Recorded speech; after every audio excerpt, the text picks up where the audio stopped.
திருநெல்வேலி மாவட்டம் அழகியண்டிபுரம் அடுத்த உக்கிரமன்னன் கோட்டையைச் சேர்ந்தவர் 54 வயதான மிலன் சிங் மாற்றுத்திறனாளி. இவருக்கு பாத்தீங்கன்னா 3 பெண்களுடன் திருமணமாகி அவர்களை பிரிந்து ஜீவிதா என்பவரை 4வதாக திருமணம் செய்திருக்காரு. இந்த நிலையில திருநெல்வேலி மாவட்டம் மலையன்குளம் பகுதியைச் சேர்ந்த 23 வயது பெண்ணுடன் பழக்கம் ஏற்பட்டிருக்கு.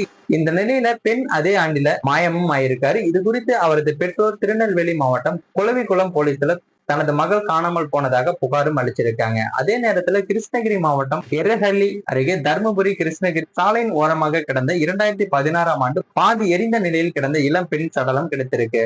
சடலத்தை மீட்டு காவேரிப்பட்டினம் போலீசார் விசாரணை மேற்கொண்டிருக்காங்க. பின்னர் நடத்திய விசாரணையில தர்மபுரியில் தங்கியுள்ள மிலன் சிங் பெண்ணை கொலை செய்து எரித்ததும் தெரிய வந்திருக்கு. இதையடுத்து மிலன் சிங்கையும் கொலைக்கு உடந்தையாக இருந்த அவரது 4வது மனைவியையும் போலீசார் கைது செய்யப்பட்டிருக்காங்க.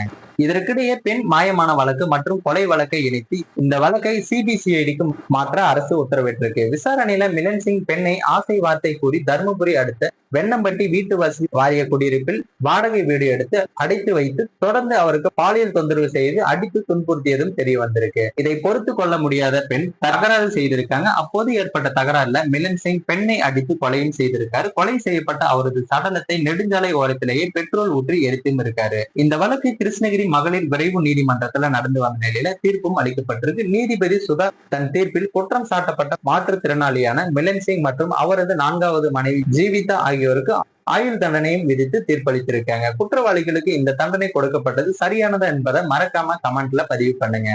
மேலும் இது போன்ற வீடியோக்களை உடனுக்குடன் காண மறக்காம நமது சேனலை சப்ஸ்கிரைப் பண்ணுங்க, பெல் ஐகானை கிளிக் பண்ணுங்க. வீடியோ பயனுள்ளதாக இருந்தால் மற்றவங்களுக்கும் ஷேர் பண்ணுங்க.